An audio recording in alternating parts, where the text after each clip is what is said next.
Klasifikasi menggunakan decision tree, kita akan melakukan perhitungan manualnya. Ide utama dari decision tree adalah untuk mengubah data kita yang umumnya bentuknya tabel berupa baris dan kolom ke dalam bentuk tree ini.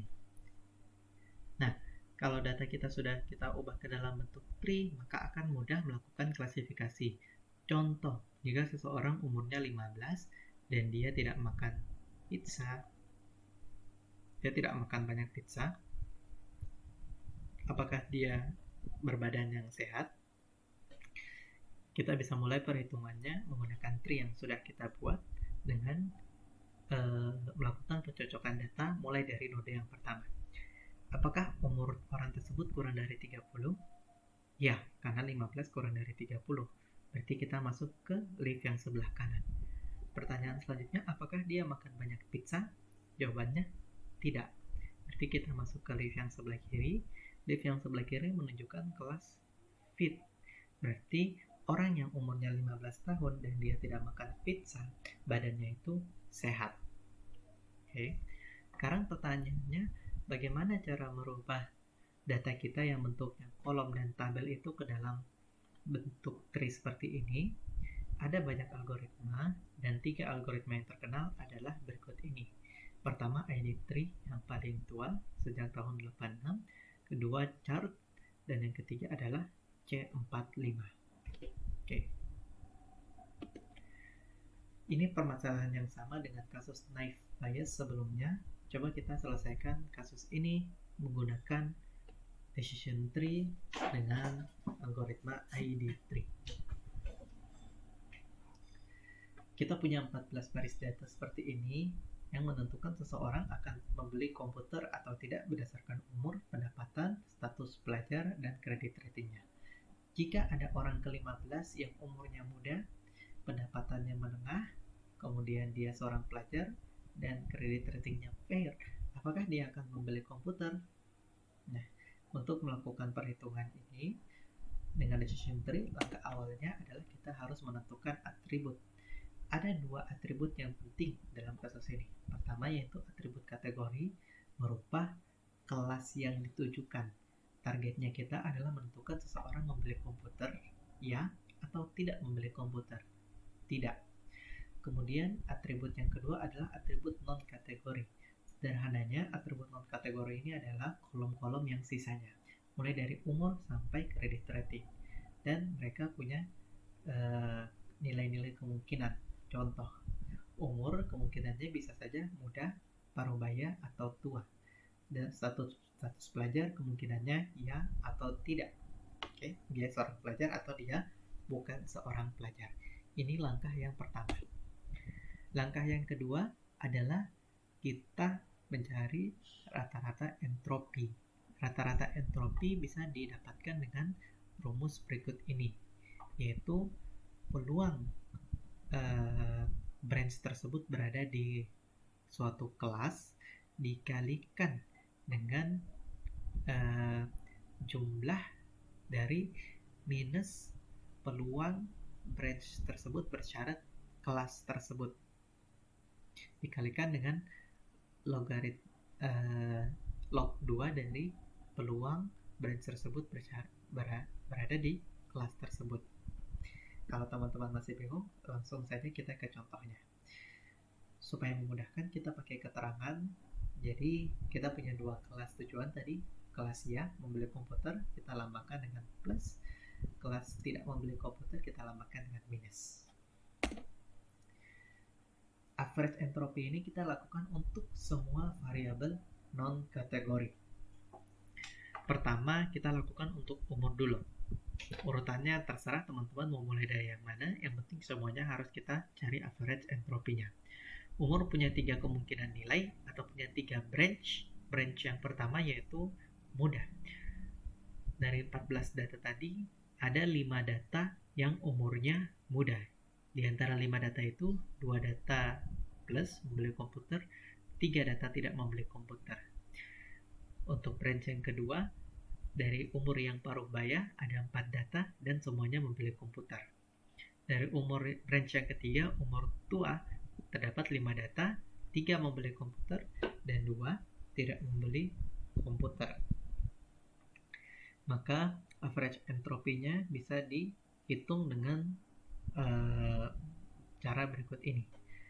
5/14, 5 didapat dari 2 ini ditambah 3 ini per 14 keseluruhan data training kita dikalikan dengan minus dari rumusnya udah 3/5. 3 dari sini per 5 jumlah semua data muda log 2 dari 3/5 sama yang ini dikurang 2/5, 2-nya dari sini, 5-nya dari jumlah data mudanya ini, dikalikan log 2 dari 2/5. Oke, ini untuk yang muda. Terus kita tambahkan dengan untuk yang paruh baya. Paruh baya ada 4 data, berarti 4/14 dikalikan minus, sebenarnya di sini 4/4. Ya. Sama seperti ini juga 3/5, tapi kita tidak tuliskan karena 4/4 nilainya 1. Oke. 1 dikalikan dengan pengalih berapapun hasilnya adalah pengalihnya tersebut. Log 2 dari 4/4. Oke, ditambah data yang ketiga, tua. 5 ada 5 data tua per 14 keseluruhan data dikurang 3/5, 3 yang beli, log 2 dari 3/5, 3 yang beli, 5-nya adalah jumlah datanya, dikurang 2/5 dikali log 2, 2/5.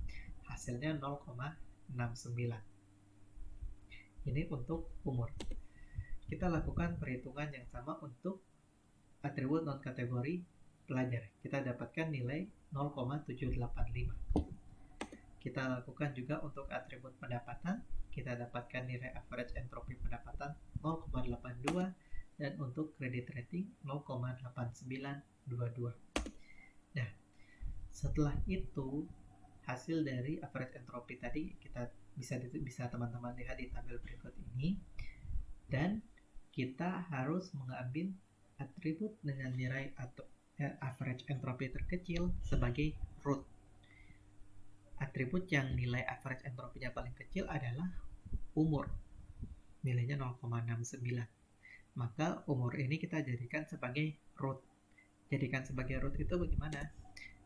Maksudnya umur ini kita taruh di yang paling atas, paling awal.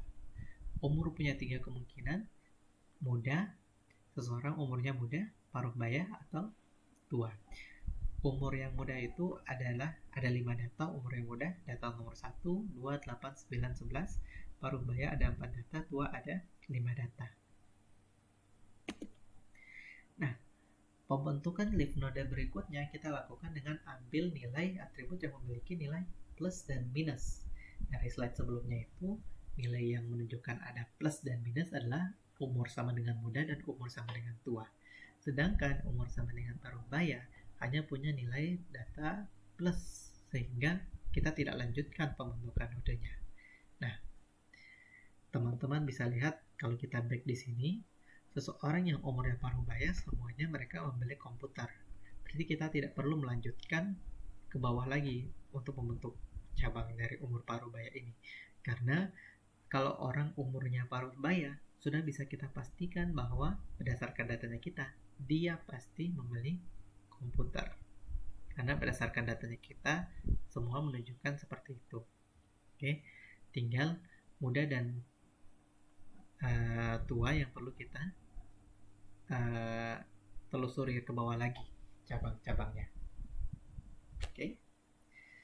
Sekarang kita bisa mulai dari manapun, terserah dari muda atau tua. Dalam contoh ini kita akan mulai dulu dari umur sama dengan muda. Data yang umurnya muda ada 5 data, 1, 2, 8, 9, dan 11. Oke.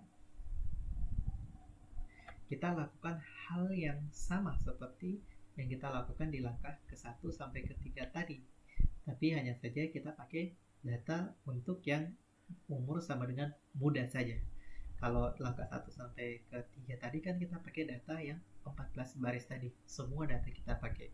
Sementara kali ini karena kita hanya untuk mau menentukan lift untuk umur sama dengan muda, maka kita pakai 5 data saja, yaitu 5 data yang nilai umurnya sama dengan muda. Kita mulai dari pertama, pendapatan. Seseorang yang umurnya muda dan pendapatannya tinggi itu ada 2 orang dan mereka tidak membeli komputer. Oke. Seseorang yang berarti di sini 2/5 dikali minus 2/2, tidak saya tulis lagi karena nilainya 1, dikali log 2 dari 2/2, 2-nya dari sini. Dan 2 yang di bawahnya datang dari sini juga, jumlah data yang tinggi. Kita lihat di tabel sebelumnya, jumlah data yang tinggi itu ada 2, 1 dan 2, dan mereka tidak membeli komputer semuanya. Oke.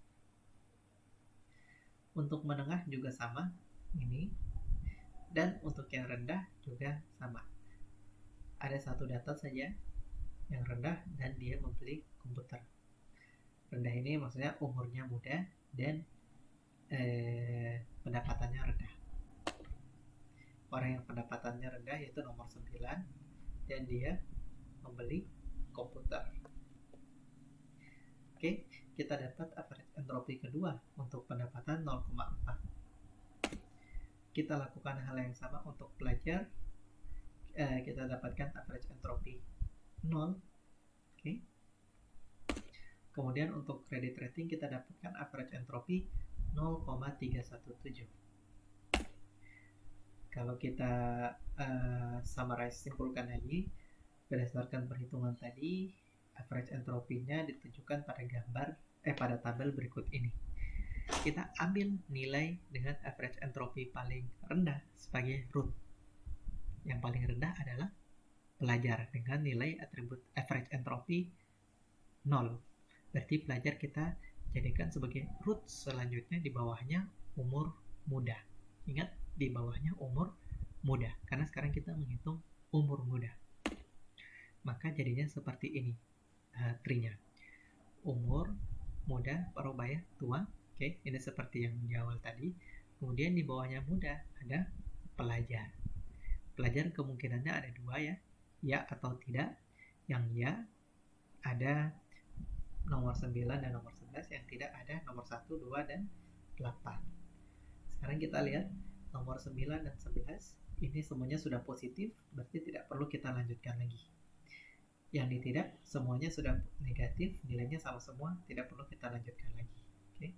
Sekarang kita bisa beralih ke umur sama dengan tua dan menentukan node yang ada di bawahnya. Nah, jika langkah-langkah ini teman-teman teruskan sampai semua leaf itu tidak memiliki nilai yang berbeda. Oke. Jadi nilai pada setiap leaf itu harus nilainya semuanya plus atau semuanya minus. Oke. Jika teman-teman lanjutkan perhitungannya sendiri, maka akan teman-teman dapat nilai tree seperti berikut ini. Jadi seseorang yang kita mulai dari umur, melihat umurnya. Jika umurnya muda, kita lihat status pelajarnya ya atau tidak. Jika ya, maka dia plus membeli komputer. Jika tidak, maka dia tidak membeli komputer. Atau kalau saya sederhanakan seperti ini. Oke. Contoh seseorang dengan umur yang tua. Kalau seseorang umurnya tua, maka kita pertanyakan credit ratingnya fair atau excellent. Kalau fair berarti dia pasti membeli komputer, dan kalau excellent berarti dia tidak membeli komputer. Oke, berarti tabel kita yang 14 baris tadi sudah berhasil kita ubah ke dalam bentuk tree seperti gambar tree yang ini. Oke, selesai sudah perkaranya. Kita sudah berhasil membentuk tree berdasarkan tabel kita tadi. Sekarang pertanyaannya, seseorang yang umurnya muda, pendapatannya menengah, kemudian dia seorang pelajar dengan kredit ratingnya fair, dia akan membeli komputer apa tidak? Kita mulai dari pertama, umur muda, berarti ke kanan. pelajar. Apakah dia seorang pelajar? Iya, dia seorang pelajar, berarti ke kanan lagi. Ya. Nah, kalau dia seorang pelajar, berarti kesimpulannya dia membeli komputer. Teman-teman bisa cek video Next Bias sebelumnya, apakah hasilnya sama atau tidak. Oke. Nah, ini ada sedikit penggunaan tips dalam menggunakan decision tree. Jadi, decision tree bisa dipakai untuk dua hal pada umumnya. Pertama, untuk klasifikasi, seperti yang kita lakukan barusan ini. Dan kedua, untuk predik. Predik itu maksudnya untuk memprediksi suatu nilai berupa angka. Oke. Kalau klasifikasi ini berupa kelas. Kalau tadi kita kelasnya beli atau tidak beli. Yes, ya atau tidak. Untuk mengklasifikasi, jika variabelnya kita ini hanya punya dua kategori, ya atau tidak tadi, maka sangat disarankan untuk menggunakan standar classification tree seperti yang kita lakukan barusan ini. Tapi jika kelasnya ada banyak, tadi misalkan kelasnya sehat, tidak sehat, agak sehat begitu, maka kita pakai C45. Oke. Terus kemudian untuk memprediksi, kalau prediksi berarti nilai yang kita prediksikan, nilai yang kita proses itu nilai yang continuous. Continuous itu maksudnya dia berupa angka. Ada dua kemungkinan. Jika datanya itu berupa data linear, maka kita baiknya menggunakan chart. Oke. Jika non-linear, baiknya menggunakan C45. Nanti teman-teman bisa baca lebih lanjut mengenai ini. Oke, sekian. Terima kasih.